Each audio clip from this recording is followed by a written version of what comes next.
News capital સાથે હું છું વૈભવી। આજે એક બહુ જ સંવેદનશીલ મુદ્દા ઉપર વાત કરવાની છે, એટલા માટે કારણ કે એક પરિવારનો મોભી હોય જ્યારે તે આત્મહત્યા કરે કે જ્યારે તે પોતાનો જીવ ગુમાવે ત્યારે એક પરિવાર પર શું વીતતી હોય છે કદાચ એ પરિવાર જ સમજી શકે છે। ગેનીબેન ઠાકોર કે જે વાવના ધારાસભ્ય તો છે જ, પરંતુ તેની સાથે સાથે જ લોકસભાના તેઓ કોંગ્રેસના બનાસકાંઠાના ઉમેદવાર પણ છે। તેમની ઉપર એક આરોપ લગાવવામાં આવ્યો, એક પરિવાર દ્વારા એક આરોપ લગાવવામાં આવ્યો છે કે એ પરિવારના જે મોભી હતા, જે પોલીસ કર્મી તરીકેની પોતાની ફરજ બજાવતા હતા, તેઓએ આત્મહત્યા કરી છે। એ પરિવાર પાસેથી આજે જાણવાનું છે કે કયા કારણો રહ્યા હતા, શું થયું હતું ખરેખર, અને પરિવાર ઉપર અત્યારે શું વીતી રહી છે તેના વિશે આજે તેમની સાથે એ પરિવારના બંને સભ્યો આપણી સાથે છે, જે પોલીસ કર્મી નાગજીભાઈ કે જેઓએ આત્મહત્યા કરી હતી, તેમના પત્ની આપણી સાથે છે, પાર્વતીબેન આપણી સાથે છે, અને તેમના પુત્ર વિશાલ પણ આપણી સાથે છે। સૌથી પહેલાં તો આપ બંનેનું ખૂબ સ્વાગત છે ન્યૂઝ કેપિટલમાં।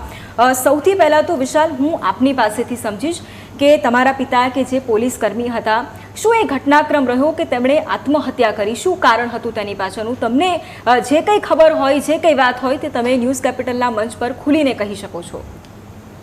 પહેલાં તો મારા પપ્પા ભાભર પોસ્ટે રાઇટર તરીકે ફરજ બજાવતા હતા એમને, અને એમના કામ પ્રત્યે ખૂબ વફાદાર હતા। એટલે એમને જ્ઞાનીબેન દ્વારા અવારનવાર ધમકીઓ આપવામાં આવી। જ્ઞાનીબેન દ્વારા કહેવામાં આવ્યું કે તું મારું કેવું નહીં માન, કેમ કે જ્ઞાનીબેન દારૂના ધંધા અને એ બધું ચલાવતા હતા। જ્ઞાનીબેનના સગા સંબંધીઓ પાસેથી હપ્તા ઉઘરા માગતા હતા અને મારા પપ્પા આ કામના વિરુદ્ધ હતા। તો જ્ઞાનીબેન અવારનવાર ધમકીઓ આપતા, પૈસાની માગણી કરતા। એ વાતને લઈને મારા પપ્પા બહુ ટેન્શનમાં હતા। ઘરે આવીને અમને જાણ કરી કે હવે મારું જીવવું બહુ મુશ્કેલ બની ગયું છે।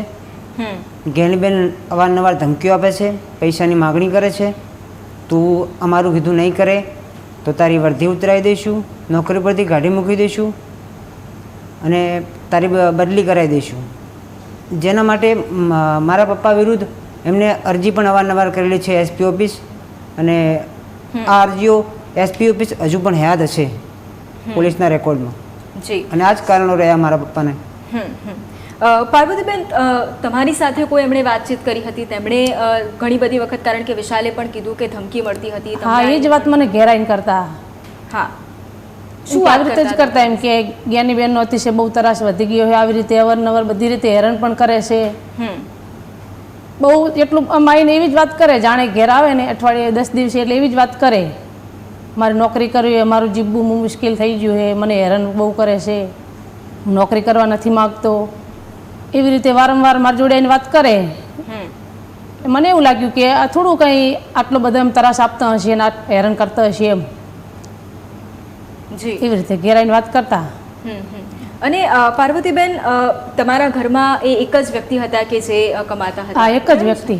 હા, અને આ જ્યારે આ બધી ઘટના બની, કારણ કે અચાનક આવું આબ તૂટી પડ્યું, એ સમય તમારા માટે કેટલો કપરો? અત્યારે સાલે એવો જ સમય છે મારા માટે। એ ટાઈમે મારા દીકરાઓ નાના નાના હતા। હાલની તારીખમાં કોઈ કમાય એવું નથી મારા ઘરમાં, હું મજૂરી કરીને મારા દીકરાને ખવડાવું છું। અત્યારે એટલી મારી પોઝિશન ખરાબ છે ને કે હું કેવી હાલતમાં જીવું છું મને જ ખબર છે। અને હવે પછી ન્યાય મને નહીં મળે ને તો હું મારા 3 દીકરાને હું પણ આત્મહત્યા કરી લઈશું। અને પાર્વતીબેન, તમે અત્યારે વાત કરી તો ઘણા સમયથી તમે લડત પણ ચલાવતા હશો કે ન્યાય જોઈએ છે। 7 વર્ષ પૂરા થઈ ગયા। 7 વર્ષથી ન્યાય માટે હું ઘણી જ કોશિશ કરું છું, પણ મારા જોડે રૂપિયા તો કંઈ છે નહીં, દીકરાઓ નાના છે, કોઈ સરકારનો, પોલીસનો, સમાજનો કોઈનો સપોર્ટ પણ નથી। મારી સમાજને નમ્ર વિનંતી કરું છું કે ઠાકોર સેનાને કે મને ન્યાય અપાવે, મારો સપોર્ટ કરે। સરકારને પણ કહું છું કે મારા 3 દીકરાને નોકરી પણ અપાવે, એવી મારી બહુ આશાઓ છે એમ। બિલકુલ, 3 દીકરા છે, એમાં વિશાલ આપણી સાથે છે। બીજું પાર્વતીબેન, અન્ય 2 દીકરા દીકરી કોણ છે પરિવારમાં? બાબા જ છે, 3 દીકરાઓ છે। હા, વિશાલ, અત્યારે તમારા મમ્મી સાથે પણ, માતા સાથે પણ મેં વાત કરી, અને ચોક્કસપણે એમની આંખમાં પણ એ આંસુ છે, ને સ્વાભાવિક રીતે આવી ઘટના જ્યારે પરિવારનો મોભી જતો રહે ત્યારે એ કદાચ એ સમજી શકવું પણ મુશ્કેલ હોય છે। પણ વિશાલ, મારે થોડું એ પણ જાણવું છે કે શરૂઆત આની ક્યાંથી થઈ? તમારા પપ્પા જ્યારે ઘરે આવતા હતા, તમને કહેતા હતા, એના પછી એમણે શું સ્ટેપ લીધું, શું કર્યું? શરૂઆતમાં તો હું મારા એન્જિનિયરિંગની સ્ટડિંગ કરતો હતો વિસનગર, એટલે મારે ત્યાં ઘરે જવાનું થાય વેકેશનમાં, એટલે મારા મમ્મી પપ્પા વચ્ચે આ બધી વાત થતી હોય, પણ મારે વેકેશનમાં જવાનું થાય ત્યારે હું પણ એક વખત એમના વાર્તાલાપમાં જોડે હતો. મારા પપ્પા મારા મમ્મીને વાત કરતા હતા બધી, કે અવારનવાર આવી ધમકીઓ, નોકરીમાંથી ઉતારી નાખવાની, પછી પૈસાની માગણી, કે હપ્તા ઉતાર. પાર્વતીબેન, અત્યારે એમણે જે પ્રમાણે કીધું કે વારંવાર નાગજીભાઈ તમારી સાથે સતત વાત કરતા હતા, કઈ સાલની આ ઘટના છે, ક્યારથી આ બધું શરૂ થયું, એ એમના વિશે કોઈ એમણે વાત કરી છે તમારી સાથે એવું કંઈક? 7 વર્ષ પૂરા થઈ ગયા, 8મું વર્ષ છે આ. અચ્છા, એટલે 7 વર્ષ પહેલાથી આ બધું શરૂ થયું. 2016 ની આ વાત છે. અને એમણે કઈ સાલમાં એમણે આત્મહત્યા કરી? 2016માં જ. 2016માં જ એમણે આત્મહત્યા કરી. એટલે એમણે કીધું હતું કે કોઈનો સપોર્ટ, એમણે શું ઉપર કોઈને ફરિયાદ કરી હતી એવું કંઈક હતું, એવી કોઈ વાત તમારી થઈ, અથવા એમને આત્મહત્યા પછી અન્ય બીજાની સાથેના જે અંદર અંદર એમ કે પોલીસ વાળાને ખબર હતી, પણ પોલીસે કાંઈ કોઈ સપોર્ટ કર્યો નહીં કે આ આવી રીતે પેલું કરે છે એમ. પોલીસ સ્ટાફને બધાને જ ખબર હતી, પણ પોલીસે કોઈ પેલું નહીં કર્યું એમ. આમાં જ્ઞાનીબેન ને પોલીસ ને બધા મળેલા જ છે, પોલીસનો સપોર્ટ કરી એમાં. ગેનીબેન સાથે કોઈ વાતચીત થઈ તમારી? નહીં, ક્યારે નહીં. તમારો કોઈ દિવસ સંપર્ક કર્યો ત્યાર પછી તમે ગેનીબેન સાથે વાત કરવા? નહીં, કોઈ દિવસ નહીં. તમે વાત કરવાનો પ્રયત્ન એ નથી? સમાજના છે તો એના પછી આ બનાવ પછી પણ અમારા ઘરે મુલાકાત લેવાની હતી. જો આ કેસમાં ના હોય તો મુલાકાત તો લે ને, આવડા વ્યક્તિ છે, ધારાસભ્ય છે, અને સમાજનો એક કહેવાય ને કે સરકારી કર્મચારી જો આવું પગલું ભરે તો એમને તો અમારું મુલાકાત લેવી જોઈએ ને. અને પાર્વતીબેન, જે પ્રમાણે અત્યારે વિશાલે પણ વાત કરી, એ થોડું મારે એ પણ જાણવું છે કે શું જ્યારે નાગજીભાઈએ આવું કંઈક સ્ટેપ ઉઠાવ્યો, આવો કદમ ઉઠાવ્યો, એના પહેલાં તમને એવી કોઈ ભનક હતી કે આવું કંઈક કરશે? કારણ કે કંટાળ્યા હતા, તમને એવું પણ કીધું હતું કે ખૂબ કંટાળેલા છે, એટલે તમને પણ એવું કંઈક હતું કે આવો સ્ટેપ લઈ લેશે? મને તો એવું કહેતા હું ઘેર આવું, થોડી વારમાં ઘેર આવું, તો ઘેર આવવાની રાહ જોઈ રહી હતી, એવું કંઈ જ નહોતું. જે દિવસે આ બનાવ બન્યો એ દિવસે છેલ્લા મારા મમ્મીને વાત થયેલી છે ફોન ઉપર મારા પપ્પા જોડે, અને એવી વાત થઈ મારા પપ્પા એમ કે હું ઘરે આવું છું. મારા પપ્પાની નોકરી હતી ભાભર, મારું મૂળ વતન થરા છે, અમે થરા રહેતા હતા. અને મેં કીધું એમ કે હું બહાર ભણતો હતો, મારી સ્ટડી વિસનગર ચાલુ હતી, હું કોલેજમાં હતો, મારા મમ્મી ઘરે હતી, અમારા થરા મકાનનું કામ ચાલુ હતું. એ મારા મમ્મીને વાત કરી કે હું ઘરે આવું છું થરા, એવું કહીને બસ લાસ્ટ વાત થઈને પછી એના પછી એક કોલ આવ્યો મોડા કે આવું થયું છે, હું ઘરે આવું છું, મને જીબ્બા નહીં મળે, મને જીબ્બા નહીં દે એમને. પછી કોઈ માહિતી જ નથી. આ વાત મારા મમ્મીને ખબર પડી. એના પછી મારા મમ્મીએ મારા કુટુંબમાં જાણ કરી, મારા કુટુંબના લોકો બધા ગોતવા પણ નીકળ્યા, પણ પછી કોઈ પત્તો જ નહોતો મળ્યો, કોઈ માહિતી જ નથી મારા પપ્પાની. અચ્છા, એટલે પછી એમની ડેડ બોડી ક્યાંથી મળી એવું કંઈ જ અત્યાર સુધી એવું ખબર નથી પડી કે પછી મળી આવી? મળી ડેડ બોડી તો મળી.